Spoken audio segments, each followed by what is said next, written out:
5 मुद्दा कहा, जनता से जुड़े मुद्दे हों जो सीधे जनता को लगे हमारा मुद्दा है, वो राहुल जी का प्रपोजल था या लालू जी का? ये तेजस्वी जी का मुद्दा था।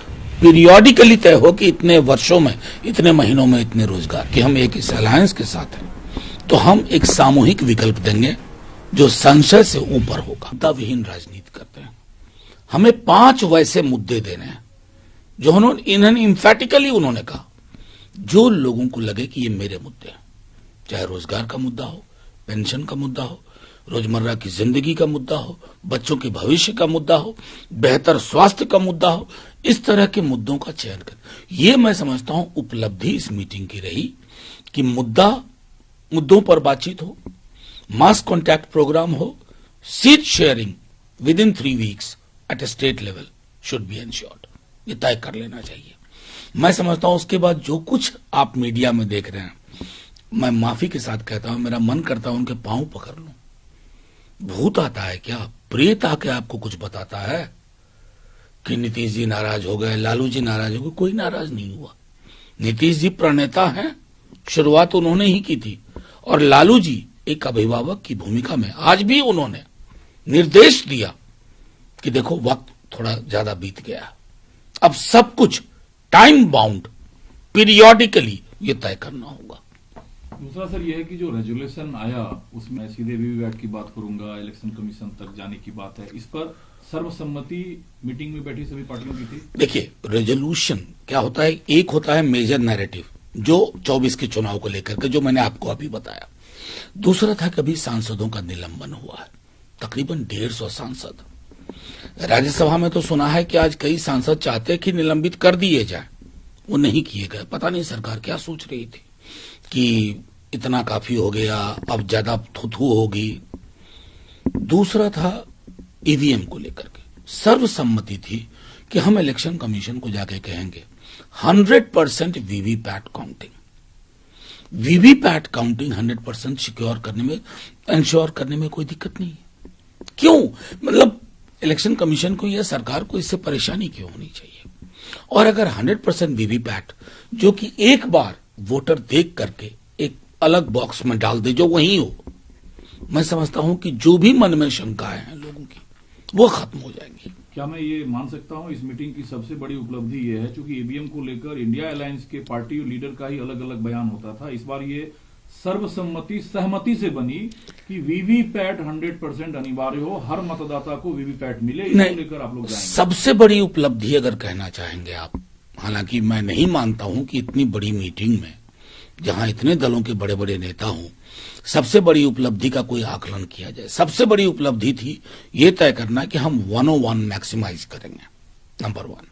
नंबर 2, हम मुद्दों को से मोदी जी को घेरेंगे। मोदी जी के पास मुद्दे नहीं है, वो मंदिर मस्जिद के साइज पे देश के चुनाव नहीं होने चाहिए। तीसरी चीज कि इलेक्शन के लिए सबसे बड़ा इंस्ट्रूमेंट है ईवीएम, उसमें वीवीपैट काउंटिंग की मांग करना सर्वसम्मति से, मैं समझता हूं ये उतना ही महत्वपूर्ण है जितने बाकी मुद्दे। सर्वसम्मति था ना, कंसेंसस? बिल्कुल बिल्कुल सर्वसम्मति। ठीक है। अब सर सवाल ये उठता है कि ममता साहब उस प्रस्ताव का समर्थन किए कि मल्लिकार्जुन खड़गे साहब कन्वीनर भी हो और पीएम के चेहरे के तौर पर भी इंडिया अलायंस की तरफ से रहे। इन दोनों पार्टी के अलावे और किन नेताओं और पार्टियों की सहमति? देखिए, आपको इससे पहले ये जानना जरूरी है, ममता जी ने कहा केजरीवाल साहब ने सपोर्ट किया, लेकिन खड़गे साहब ने क्या कहा वो अगर आप सुनेंगे ना रोंगटे खड़े हो जाएंगे। डिनाई किया? नहीं, ऐसे डिनाई नहीं किया। अपनी जीवन गाथा बताइए, अपनी जीवन गाथा, अपना संघर्ष बताया। वो लोगों की तरह रोते नहीं है कि मैं चाय बेचता था, जिसका कोई गवाह नहीं है, लेकिन उनकी जिंदगी के गवाह बहुत लोग हैं। उन्होंने कहा सुनो, पहले हम चुनाव जीत लें, फिर हम प्रधानमंत्री का फैसला करेंगे, और अपनी पूरी जीवन गाथा सामने रखी जो हम में से कई लोग वाकिफ थे। ये होता है एक व्यक्ति का स्टेचर जिसका उन्होंने आज परिचय दिया, और उसके बाद सब लोगों ने, कुछ बचा नहीं था बोलने के लिए, खड़गे जी की बात मानी। लेकिन अक्सर चेहरे के मसले पर भाजपा आप लोगों को घेरती है, कम से कम चेहरे की बात तो हुई। ये तो और उदारवादी बात है कि जिनकी बात हुई वो इनकार करते हैं, कहते हैं नहीं, जीतेंगे फिर बनेंगे। नहीं, चेहरे की बात बीजेपी जब करती है ना, तो मुझे लगता है कि लोकतंत्र को खत्म करने के लिए वो कुछ भी कर सकती है। हमारी कॉन्स्टिट्यूशन की किताब में कहीं भी हमारा ये व्यक्ति केंद्रित नहीं है। आप पढ़िए प्रधानमंत्री के चयन का, ये हमने क्या कर दिया है। प्रधानमंत्री जी को साबुन की टिकिया बना दिया है, शैम्पू प्रधानमंत्री के पद को शैम्पू का सैशे बना दिया है, या कोई फल का टुकड़ा बना दिया है। सामूहिकता रहे तो देश में वो परिस्थितियां नहीं होंगी जो अभी हम देख रहे हैं। 150 सांसद निलंबित हैं, 16 मिनट 10 मिनट में बिल पास हो रहे हैं। ये लोकतंत्र पे ज्ञान दे रहे हैं। इनको शर्म आनी चाहिए, डूब मरना चाहिए। राजनीति के इस यथार्थ से आप इनकार नहीं कर, जो आप लोग धार्मिक ध्रुवीकरण की बात करते हैं मतदाताओं के बीच, राम मंदिर का मुद्दा है। लालू जी ने इस मुद्दे को मीटिंग में उठाया कि राम मंदिर का जो मुद्दा है या जो धार्मिक ध्रुवीकरण का मुद्दा है, इस पर भी इंडिया अलायंस के लोग साथी मिलकर हम तय करेंगे कि कैसे भाजपा को काउंटर करना है। ये आपको किसने कहा? ये बातें आ रही है पब्लिक। गलत। लालू जी ने ऐसा कुछ नहीं कहा। लालू जी की पॉलिटिक्स से जो भी वाकिफ है, उन्होंने कहा मिलके रहो, विलंब हो गया, 101 इंश्योर करिए, सीट शेयरिंग करिए, एक दूसरे के खिलाफ बयान मत दीजिए। ये मुद्दे थे। ये किसने? तो काउंटर तो करेंगे आप? नहीं, काउंटर नहीं। देखिए, हम तो सिर्फ ये, जब ये राम मंदिर की बात करेंगे ना, हमको इनको मर्यादा पुरुषोत्तम की तस्वीर दिखाएंगे, गांधी के राम की बात करेंगे, ये वहीं पिट जाएंगे। मेरे राम, मेरे अंदर के राम पॉलिटिकल इंस्ट्रूमेंट नहीं है। हम अपने भगवान को राजनीतिक उपकरण नहीं बनने देंगे।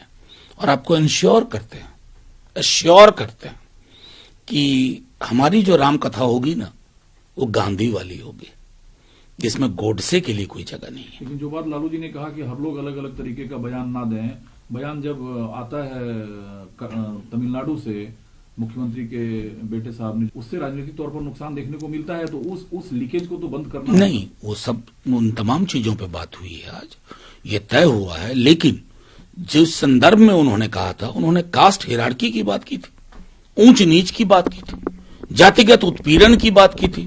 इसको क्यों बीजेपी के लोग दबा रहे हैं? उनको हर विश्वविद्यालय में रोहित वेमुला चाहिए क्या, जो पंखे से लटक के जान दे दे? ये होती है व्यवस्था। हम इस व्यवस्था को एक्सपोज करेंगे। बिहार अग्रणी राज्य है। खबर ये भी आ रही है कि रैली महात्मा गांधी से जुड़ा जो तारीख है 30 तारीख, वो हिंदुस्तान के एक लोगों के जहन में है। उस दिन पटना के गांधी मैदान में इंडिया अलायंस की पहली रैली। नहीं, महात्मा गांधी की ही जिंदगी से नहीं है, वो आरएसएस की जिंदगी से भी जुड़ा हुआ है। क्योंकि गांधी की हत्या जिसने की थी ना, उसका किस संगठन से संबंध था? बहुत क्लोज, इंटीमेट। तो रैली करेंगे? नहीं, रैली करेंगे। ये भी कहेंगे कि गांधी के हत्यारे आज देखिए सत्ता शिखर पे कहां तक पहुंच गए। गोडसे को देशभक्त बताने वाला भोपाल की सांसद है। ये सब बातें होंगी। तो रैली होगी 30 को पटना में। बिहार काफी चर्चा चल रही है। मैं समझता हूं 2-1 दिन में क्लैरिटी हो जाए। अच्छा, एक चीज और है कि ऑलमोस्ट अब इस तरह सीधे आप लोग अब चुनाव में उतरेंगे। सीट शेयरिंग को लेकर बहुत अच्छी डेवलपमेंट हुई है। इस तरह की मीटिंग नहीं होगी। कोऑर्डिनेशन जो कमेटी कांग्रेस ने बनाई है, जो अलग अलग और रीजनल पार्टियों की कमेटी होगी, आपस में बातचीत कर स्टेट लेवल से सीट शेयरिंग फार्मूले पर बात करके जल्दी आप लोग सॉर्ट आउट करेंगे। आपकी दोनों बातों में से एक बात सही है, जो कह रहे हैं कि सीट शेयरिंग स्टेट लेवल, लेकिन हम मिलेंगे नहीं। ये किसने कहा? ये तो मैं पूछ रहा हूं। नहीं, मिलेंगे भी और सीट शेयरिंग के लिए भी बातें होंगी। जल्दी हो जाएगी सब कुछ।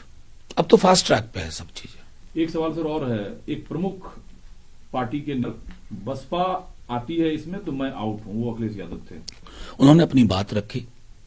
राम गोपाल जी ने कहा था, उन्होंने अपनी बात रखी। अब ये सारी चीजें कमेटी के अंदर हैं, नेताओं के बीच में हैं, कि लोगों का इंक्लिनेशन देखें, पॉलिटिकल पार्टीज का इंक्लिनेशन देखें, फिर उस पर फैसला करें।